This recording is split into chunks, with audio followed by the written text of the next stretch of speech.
याद आए हमारी तो मत रोना, हम छोड़ चले गाजीपुर की महफिल को। याद आए हमारी तो मत रोना, कुछ गिले शिकवे थे, कुछ गिले शिकवे थे, वे दूर हुए, मांगे हमारी पूरी हुई, किसानों की जीत हुई। आओ मिलने गले, आओ मिलने गले, फिर मिले ना मिले, अब लौट चले, अब लौट चले। वाह! नमस्कार, मैं रवीश कुमार। दिल्ली की सीमाओं से किसान चले गए, लेकिन इस आंदोलन की यादों के साथ वे जीवन भर चलते रहेंगे। इस एक साल में उनके बीच ऐसे गहरे रिश्ते बन गए कि एक दूसरे से बिछड़ना जीत के जश्न को गमगीन कर गया। गांवों में लौटे किसान आंदोलन की यादों में डूबे हैं। इन किसानों के मोबाइल फोन में अरबों तस्वीरें हैं, वीडियो हैं, मालूम नहीं इनमें दर्ज असंख्य कहानियों का क्या होगा। सब अपनी अपनी यादों को लेकर लौटे हैं।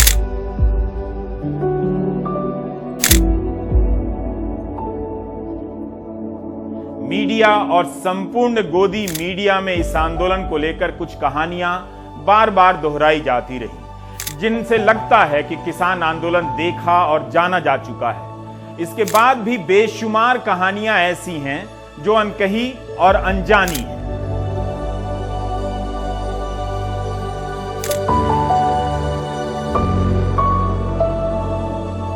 ये मटका, इसमें पानी गर्मी में ठंडा पानी रखते थे इसमें। हाँ। और इसी में बर्फ डाल लेते थे, उसी से पानी से काम चलाते थे हम लोग यहाँ जब लू चलती थी। तो अब इसको घर लेकर जा रहे हैं, घर लेकर जा रहे हैं इसको। हाँ जी, इसे घर लेके जा रहे हैं। काहे के लिए घर लेकर? आने वाली पीढ़ियों को दिखाएंगे कि इस तरह हम लोगों ने आंदोलन लड़ा था। जो इसमें शामिल रहे हैं वो अब इस आंदोलन की स्मृतियों से दूर नहीं होना चाहते। अगर पूरा साल मुश्किलों भरा था तो कानून वापसी की घोषणा से आंदोलन की वापसी के दिन भी कम मुश्किल भरे नहीं थे। कुछ लोग एक दूसरे से बिछड़ने की पीड़ा एक दूसरे से कह गए तो कुछ अपने साथ ले गए। इन तमाम किस्सों से हम और आप अनजान रह गए। जैसे हम इस दुकानदार के बारे में कभी नहीं जान पाएंगे जिसने गाजीपुर बॉर्डर पर कुर्ते की दुकान लगाई। इस दुकान में किसान आंदोलन के बैज बिक रहे थे और बैडमिंटन का रैकेट भी। किसी ने बताया गाजीपुर बॉर्डर पर कबड्डी भी खेली जाती रही, जिसके लिए मैदान बनाया गया था। यह मेडिकल कैंप है जो अब खाली हो चुका है। यहां डॉक्टरों की टीम सेवाएं दिया करती थी और जब वे नहीं होते थे तो एमबीबीएस की डिग्री के बिना भी एक डॉक्टर सर्दी बुखार की दवा दे दिया करते थे। इस ई रिक्शे को आता देख मुझे लगा कि टेंट हाउस वाला बोरिया बिस्तर उठाकर जा रहा है, लेकिन इन्होंने बताया कि होम्योपैथी की क्लिनिक चल रही थी, अब समेट कर जा रहे हैं। चाय लंगर का यह बोर्ड देखकर अंदर गया तो सबसे पहले बहुत से गमले दिखाई दिए जिन्हें करीने से सजाकर रखा गया था। जत्थेदार कश्मीर सिंह भूरी वाले के इस लंगर में चाय, पकौड़े, बर्फियां और रसगुल्ले मिला करते थे। बाबा ने पूरे आंदोलन के दौरान लोगों को चाय पिलाई और मिठाई खिलाई। इनके बिना किसान आंदोलन की कहानी बन नहीं सकती। किसान आंदोलन एक नगर बसाने का भी आंदोलन है। शहरों ने किसान आंदोलन को पसंद नहीं किया, लेकिन किसानों ने अपने आंदोलन में शहर बसा लिया। पानी गर्म करने से लेकर सार्वजनिक स्नान घर और शौचालय बनाने की व्यवस्था की गई, उस पर ही अलग से लिखा जा सकता है।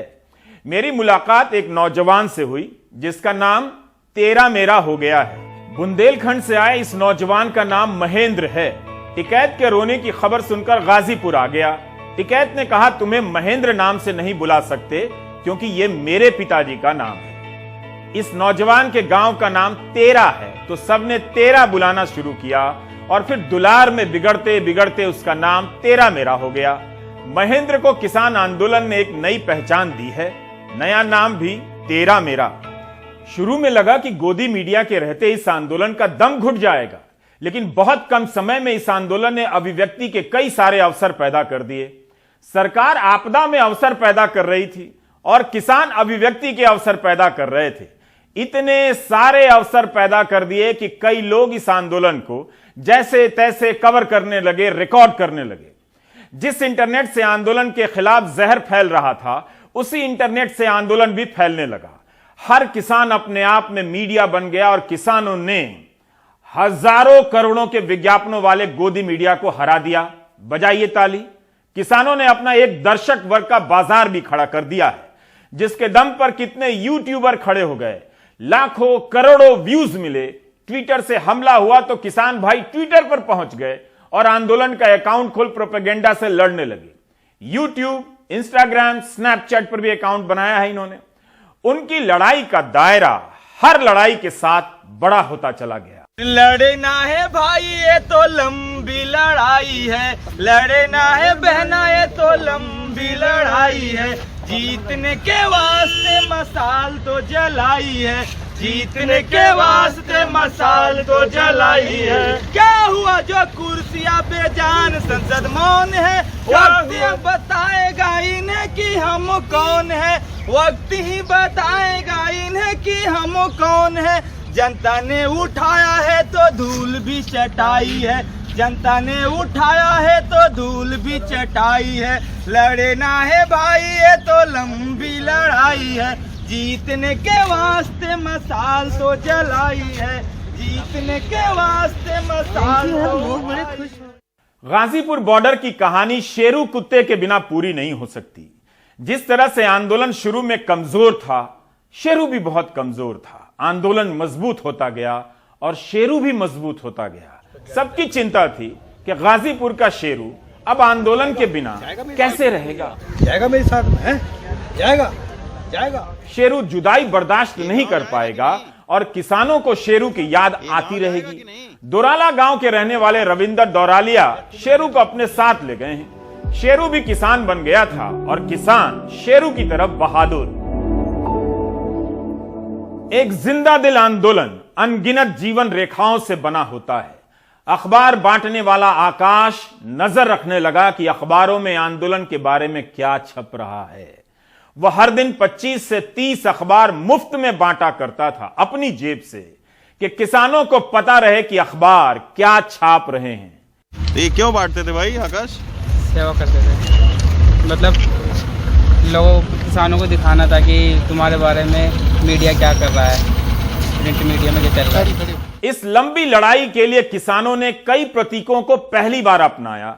शुरू में छवि बनाई गई कि वे तोड़फोड़ करेंगे, कानून नहीं मानेंगे। किसानों ने संविधान को अपना अभिभावक बना लिया और यह धारणा पहले ही दिन तोड़ दी कि उनका आंदोलन कानून तोड़कर कानून का विरोध करने आया है। कानून पर चलते हुए कानून का विरोध कर दिखा दिया। हर समस्या का मुकम्मल समाधान हूं मैं, भारत का संविधान हूं।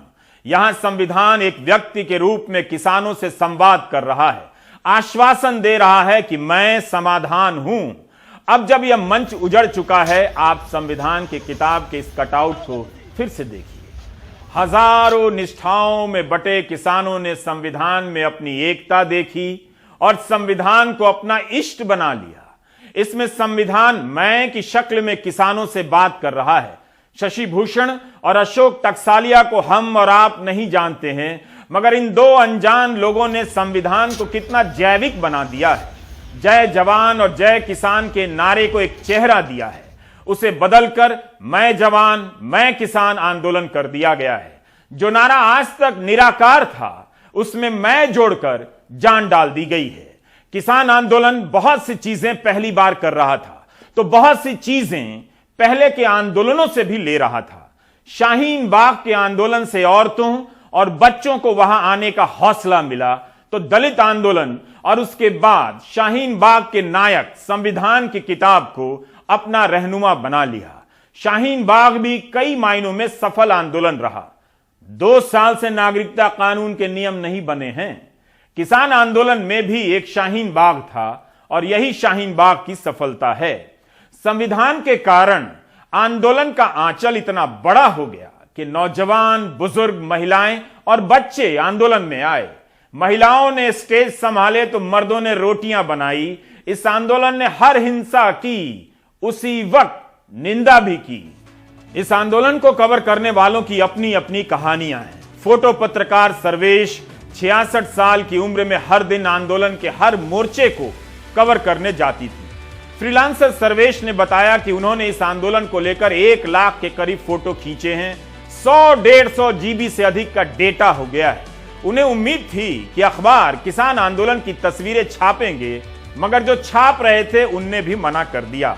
10-15 तस्वीरें ही छपी, वो भी छोटे छोटे अखबारों में। सर्वेश ने सोचा उनके सामने से एक इतिहास गुजर रहा है, क्यों न इसे दर्ज किया जाए। वो इन तस्वीरों को रिकॉर्ड कर अपनी तरफ से फ्री सेवा देने लगी, मगर अफसोस मीडिया ने उनकी ये फ्री सेवा भी नहीं ली। शुरू में तो मैं यहाँ पे रोज जाया करती थी और फिर पेट्रोल महंगा होने के कारण मैंने कम कर दिया था।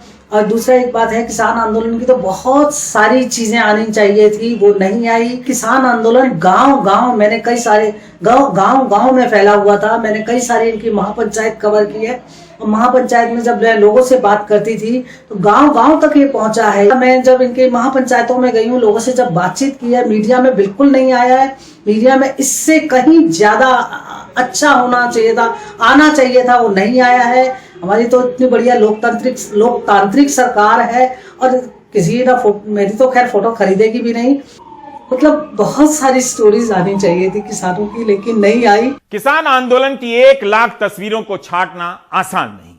फिर भी Sarvesh Indian women press core गईं, क्योंकि वहां फ्री वाईफाई है दिल्ली में, और वहां से आपके लिए उन्होंने कुछ तस्वीरें भेजी हैं। उन तस्वीरों के जरिए आंदोलन को महसूस कीजिए।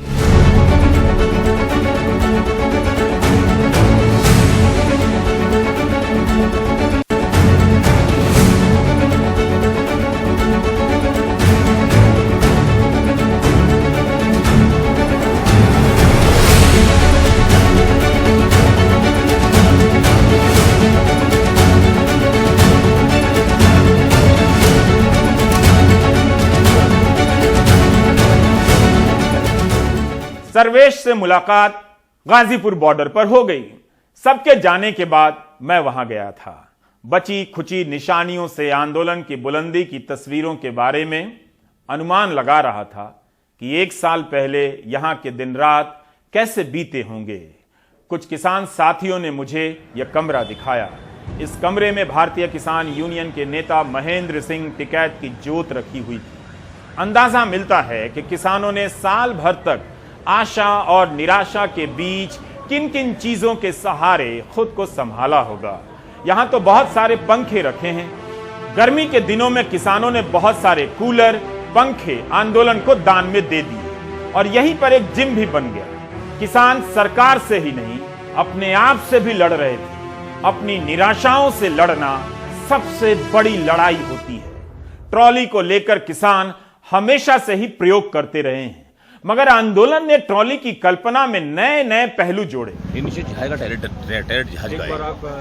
इस ट्रॉली में हवाई जहाज का पहिया लगाया गया है ताकि यह इसके ऊपर बने 2 कमरे का भार उठा सके। किसी ट्रॉली में एक बड़ा कमरा बना था तो किसी में 2-2 कमरे बने। दान में मिले गद्दों से बिछौना बना तो ट्रॉली की छत को भी गर्मी से बचाने के उपाय किए गए। बाहर ट्रॉलियों पर नारे लिखे गए, तस्वीरें लगा दी गईं शहीदों की। ट्रॉलियों को लेकर इतने प्रयोग किए गए कि ट्रॉली आर्किटेक्चर के नाम से आर्किटेक्चर के स्कूल में पढ़ाई होनी चाहिए। नए नए ढांचे बता रहे थे कि आंदोलन में केवल किसान नहीं थे, बल्कि उनके गांवों से निकले मजदूर और कारीगर भी थे। उन अनाम कारीगरों ने किसान आंदोलन को स्थायी रूप देने के लिए न जाने कितने घर बना दिए। आंदोलन में लोग ठहरने लगे और आंदोलन ठहरने लगा। 40 साल पुराने ट्रैक्टर से लगा यह जालीदार कमरा देखने लायक है। सीढ़ियों से चढ़ते हुए जब भीतर प्रवेश कर रहा था, किसी ने बताया कि इस ट्रॉली को बुलंदशहर के कारीगरों ने तैयार किया था। उनकी कारीगरी देखिए। किसान आंदोलन की बैठकें पारदर्शी रहें, इसलिए जालीदार बनाया गया ताकि बाहर से दिखता रहे। इसमें एक कमरा भी है सोने के लिए, जिसके लिए पर्दे लगाए गए हैं और एयर कंडीशन भी है। आप चाहें तो इसे वायरल करा सकते हैं। इस ट्रॉली के भीतर लिखे स्लोगनों को भी पढ़ लीजिए। पता चलता है कि किसान आंदोलन किसानों के बीच से डर और भय निकालने का भी आंदोलन चला रहा था। फिराक गोरखपुरी का शेर लिखा है, ये माना जिंदगी है 4 दिनों की, बहुत होते हैं यारों 4 दिन भी। महेंद्र सिंह टिकैत का एक कथन यहां है, ओ भोले किसान तू बोलना सीख ले और दुश्मनों को पहचान। हार और डर को लेकर एपीजे अब्दुल कलाम की बातें लिखी हैं। महात्मा गांधी का एक कथन लिखा है, डर शरीर का रोग नहीं है, यह आत्मा का रास्ता है। इसी के साथ जवाहरलाल नेहरू का भी कथन है, महान कार्य और छोटी सोच के लोग साथ साथ नहीं चल सकते। क्या आपको पता था कि किसान आंदोलन में नेहरू भी थे? नहीं ना। जालीदार ट्रॉली के बाहर ज्योतिबा फूले से लेकर डॉक्टर अंबेडकर की तस्वीरें भी लगाई गई थीं।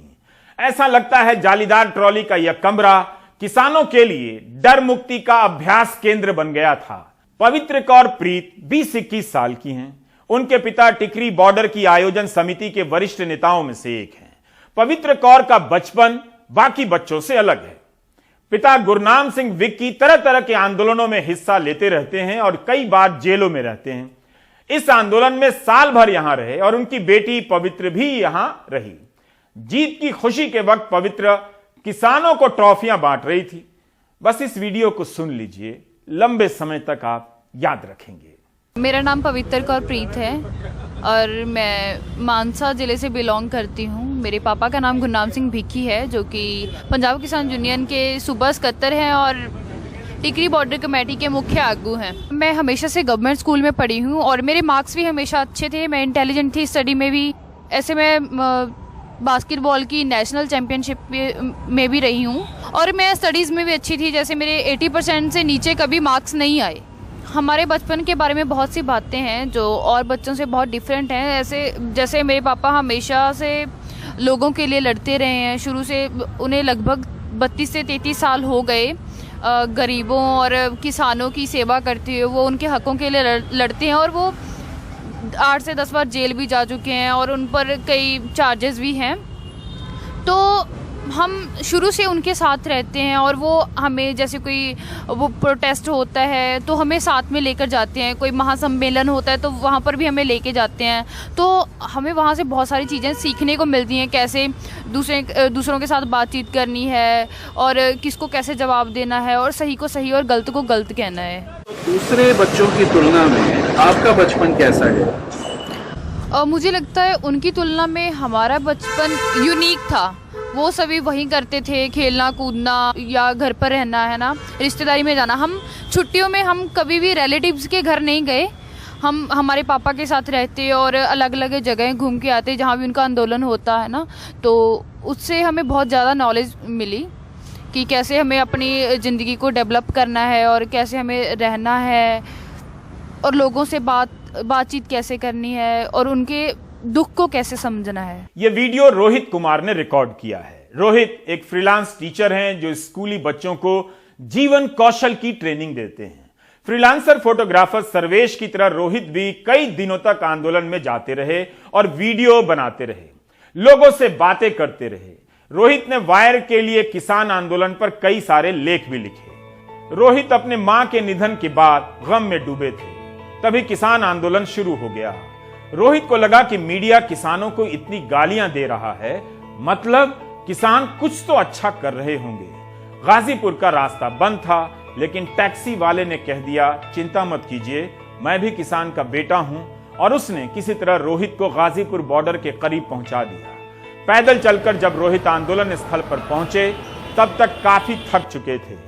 वहां उनकी पहली मुलाकात मंजीत बाबा से हुई और इस शख्स ने पहला सवाल ही यही किया, कुछ खाओगे?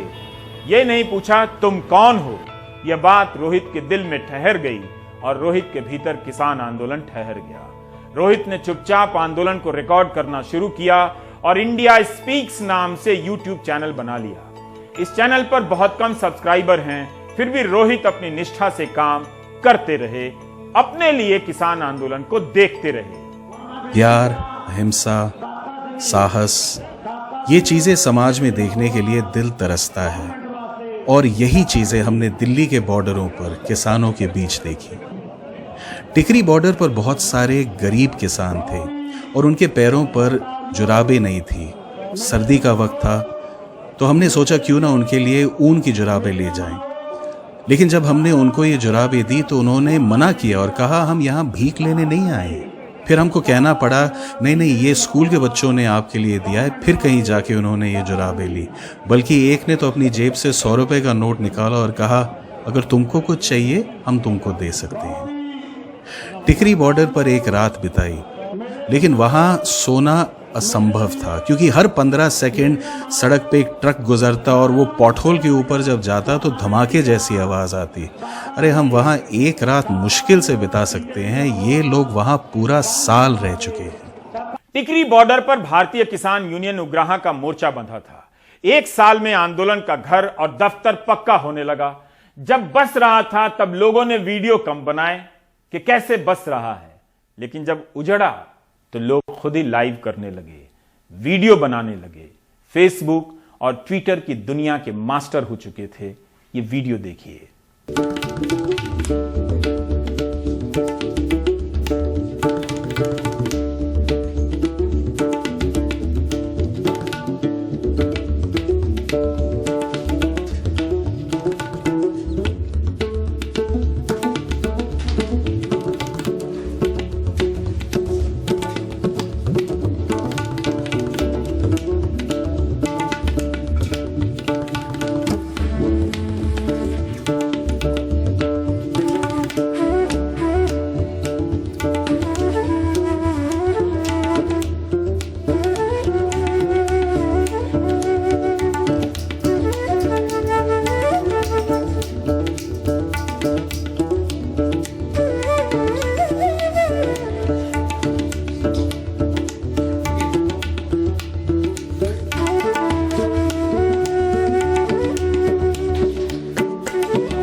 यह आंदोलन केवल Shahjahanpur, Palwal border, Ghazipur border, Singhu border, Tikri border पर नहीं था, अनेक जगहों पर था। कई टोल नाकों पर किसान आंदोलन चल रहा था। आज यहाँ पर रिबन काटा जा रहा है किसानों द्वारा। राष्ट्रीय राजमार्ग का यह टोल प्लाजा 350 दिनों के बाद चालू हुआ है। बस्ताड़ा टोल प्लाजा बंद रहने से सरकार को 300 करोड़ का नुकसान हुआ है। इसका लाभ मिडिल क्लास को भी मिला। उन्हें कई दिनों तक टोल टैक्स नहीं देना पड़ा। यहां से हर दिन 30 से 35 हजार छोटे बड़े वाहन और 8 से 10 हजार बड़े और भारी वाहन गुजरते हैं। अब सभी को टोल देना पड़ेगा। इस आंदोलन के बुजुर्ग इसकी जान थे। बुजुर्गों ने इस आंदोलन को अपने अनुभवों का संरक्षण दिया। 99 साल के हैं, हमने 99 साल का बुजुर्ग कभी अपने जीवन में नहीं देखा, तो मैं आपका गाजीपुर बॉर्डर पर मेरी मुलाकात राज सिंह से हुई। हमारे सहयोगी रवीश रंजन राज सिंह के कई किस्से सुनाया करते थे। इस 1 जनवरी को राज सिंह 100 साल के होने वाले हैं। हैप्पी बर्थडे बोलिए ही नहीं। मुरादनगर के जलालाबाद गांव के राज सिंह के एक इशारे पर 40-50 ट्रैक्टरों से भरे किसान गाजीपुर पहुंच गए थे। राज सिंह जहां बैठ जाते थे वहीं अड्डा बन जाता था। इस उम्र में राज सिंह ने मुझसे भी कहा, सरकार कुछ करेगी तो मुझे बताना, मैं ट्रैक्टर लेकर आ जाऊंगा। लोकतंत्र के इस प्रहरी को मेरा सलाम, आपकी तरफ से प्रणाम। ये 3 कानून दिए इसने वही वापस ले लिया, हमें मिला क्या? ये जो हमारे 5 पंच चुन कर दिए, जो निर्णय करेंगे ये करेंगे, हम तो उठ कर जा रहे हैं। फिर कोई ऐसी बात होगी फिर दोबारा आ जाएंगे। किसान आंदोलन कभी भी पूरा कवर नहीं हो सकता है। आंदोलन समाप्त होने के बाद भी समाप्त नहीं हो पा रहा है। मुकेश सिंह सेंगर ने आज रिपोर्ट फाइल की है कि सिंघू बॉर्डर पर रास्ता इसलिए पूरी तरह नहीं खुल सका है क्योंकि सरकार ने किसानों को रोकने के लिए जो मोटी दीवारें खड़ी की थी, बैरिकेड बनाए थे, कंटेनर लगाए थे, उन सब को हटाने में, तोड़ने में वक्त लग रहा है। किसानों के साथ बहुत से किस्से चले जाएंगे। गाजीपुर बॉर्डर पर कचरे का पहाड़ है, उसकी बदबू के बीच किसान कैसे दिन और रात गुजारते होंगे। एक किसान ने कहा कि शुरू में बदबू बर्दाश्त नहीं हुई, बाद में आदत हो गई। अब घर लौटकर घर के सामने कचरे का पहाड़ बनाना पड़ेगा, तभी नींद आएगी। ऐसी मुश्किल लड़ाई के बाद अगर इस देश का किसान अपनी गाड़ियों को फूलों से सजाकर वापस जा रहा है तो वह उसका हकदार है। उसने सरकार और गोदी मीडिया के बिछाए हर कांटे के बदले फूल ही तो उगाए। आत्मसम्मान और आत्मविश्वास की फसलें लगा दी जिसे हुकूमत काट नहीं पाई। इस आंदोलन में शामिल किसी भी किसान से टकरा जाइए, आपके सामने एक उपन्यास खुल जाएगा। ruralindiaonline.org नाम की एक शानदार वेबसाइट है, जाया कीजिए। इसका नाम परी भी है, यानी People's Archive of Rural India. मशहूर पत्रकार पी साईनाथ ने इसे एक प्रयोग के तौर पर शुरू किया है। इस वेबसाइट पर 60 से अधिक लेख किसान आंदोलन पर हैं और बहुत सारी तस्वीरें हैं। लुधियाना के एक विकलांग शिक्षक प्रवीण कुमार ने सिंघू बॉर्डर पर 18 फीट लंबी पेंटिंग बना दी। प्रवीण कुमार ने सोचा कि ऐसा क्या करें कि वे भी इस आंदोलन का हिस्सा बन जाएं। उन्होंने यह शानदार पेंटिंग बनाई, किसान आंदोलन की स्मृतियों को आकार दे दिया। परी की वेबसाइट ऐसी अनगिनत कहानियों के साथ याद दिलाती रहेगी कि किसान भारत की जान हैं। इनसे कितने वादे किए गए, धोखा मिला, लेकिन किसानों ने खुद से एक वादा किया, पूरा किया। कानून वापस हो गया। भारत का किसान बहुत धार्मिक है। धर्म के बिना वो जी नहीं सकता, लेकिन किसान इस भारत को बता गए हैं कि भारत का एक और धर्म है, नागरिक धर्म।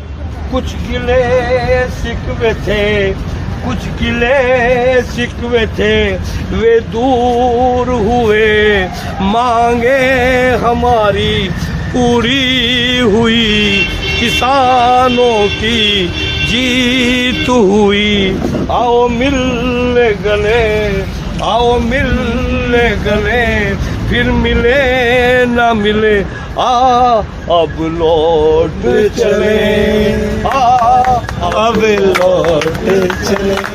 वाह।